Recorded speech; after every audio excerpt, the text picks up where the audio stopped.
put it is that in the last 2 weeks, we've really experienced an array of political activities in Mount Kenya East region.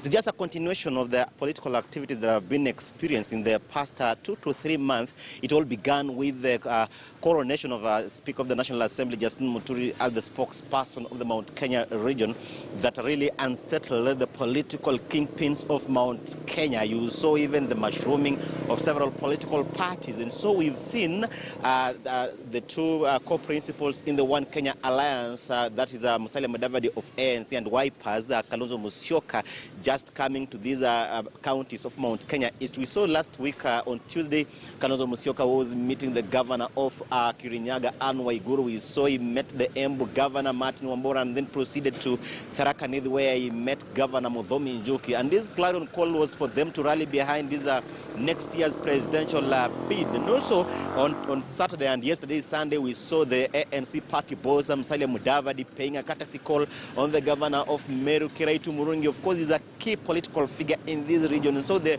political observers were saying that for any other outsider, somebody who is not from this region, to actually unlock their fortune, their political fortunes in this region, then you should be seeing people like Kiraitu Murungi, the governor of Meru. And so that's exactly what ANC's party boss, Musalia Mudavadi, was doing on Saturday. And yesterday, he also met a section of ANC party leaders, of course, in Mount Kenya region.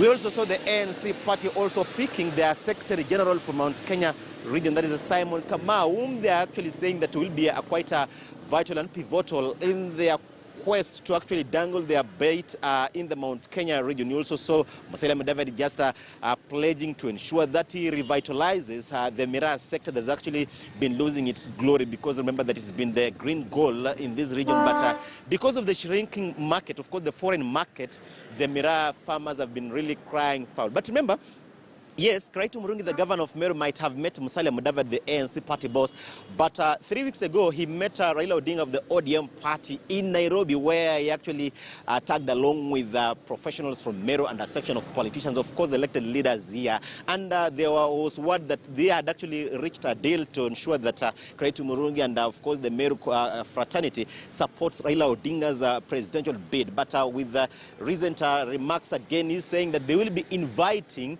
all the presidential candidates so that they could just ensure that they listen to their pledges and what they have for the Meru region, so that they could just make an informed decision. But remember that in that backdrop, they're also in the race to actually just come up with their regional party, because remember that in the run-up to the 2017 election, they folded their APK party, that is actually the Alliance Party of Kenya Christ and Mbas, that was led by Kiraitu Murungi, the governor of Meru, when he was still the senator. They folded up the party and joined the Jubilee. Of course, they joined alongside the other 14 parties that folded and joined and formed the Jubilee. But they are saying that they've learned their bitter lessons, their past, and they actually cannot repeat the same mistakes that they made in folding Jubilee. They say that they've actually learned their lessons. So he's saying that in the next 3 to 4 weeks, they will be coming up with their party that they will actually be used as their vehicle to actually negotiate with others. They are saying that if they do not do so, then they risk being on the menu and not on the negotiating table. But also today,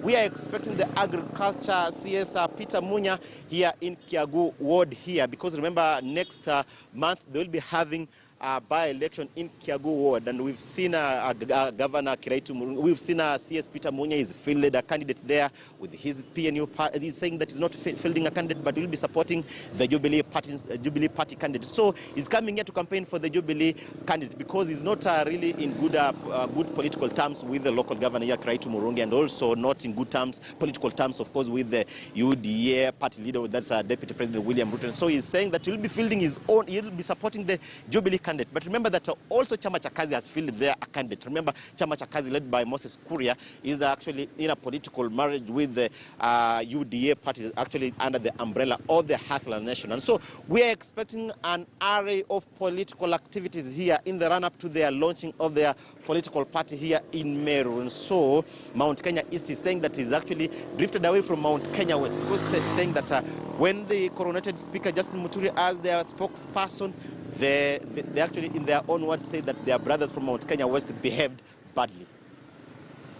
Indeed, Ochanda, before I let you guys have this conversation, from your perspective and what you're gathering perhaps on the ground through these meetings with various leaders and also the 1 inch on the ground, what would anyone intending to be backed by the Mount Kenya East and specifically the Meru region be keen to do? Because there is economy, there matters economy. We've seen Kirito Murungi saying that they shall engage with various presidential candidates and choose the one who will put Meru at the center of government and take their development priorities seriously. Is it Mira? Is it education?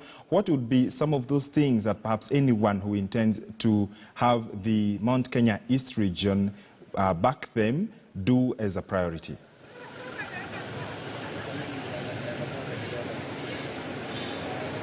Well, George, looking at what Governor Kirito Murungi was actually telling the ANC delegation that met him on Saturday here in Meru, he was saying that, in his own words, he was saying that Merus are not beggars. And so what they really need is actually tangible projects, tangible pledges, which are actually projects that pledges that those who are actually making the pledges can actually actualize once they've been given the support and actually taking the mantle of the leadership of the country. And so he's saying that first and foremost is actually ensuring that they revitalize the Miraa sector. Remember that in the past 2 years we've seen the Miraa market really shrinking. The international market, specifically the Somali market, has been shrinking by the day. We've been visiting the Miraa farms and we've been seeing the Miraa farmers actually decrying. Some of them even maybe contemplating even uprooting the Miraa and just opting for other crops here to actually just as an alternative to the Miraa. Because remember that the Miraa crop has been Miraa farming has actually been a practice here since time immemorial, so to speak. But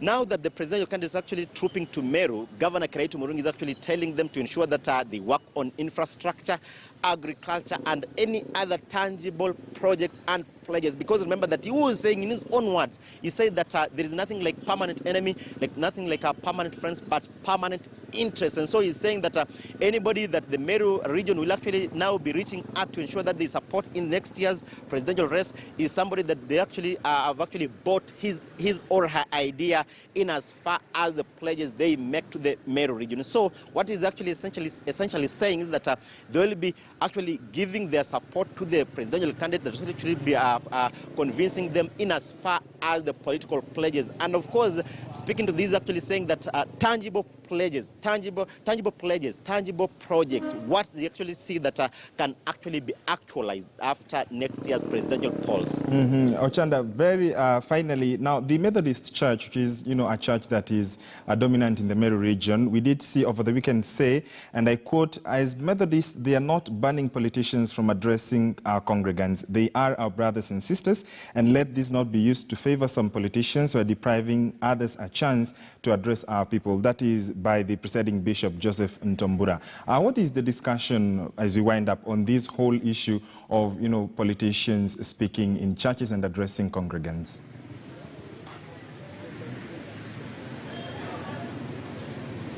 Well, George, speaking about the sentiments made by the presiding bishop of the Methodist Church of Kenya, of course, its roots is actually here in Meru. It's quite predominant here in Meru. And so remember that the presiding bishop, that's Joseph Ntombura, while speaking in Tharaka Nithi over the weekend, said that they will not they will not follow queue in preventing political leaders from addressing in the churches, because saying that some churches, without mentioning the specific churches, actually playing politics and just being mischievous because they've been allowing other political leaders to actually speak on the pulpits while preventing others. And so they are saying that they will be allowing political leaders. And so yesterday, as soon as yesterday, we saw the ANC party boss Musalia Mudavadi at the Chabwene, a Methodist church here in Meru, just some 10 kilometers from Meru town, was actually addressing on the pulpit. And of course, with his delegation, Senator for Kakamega, Clovis Malala, the elected MPs, and of course, the Speaker of the National Assembly, Emeritus Kenneth Maren, they were addressing on the pulpit and actually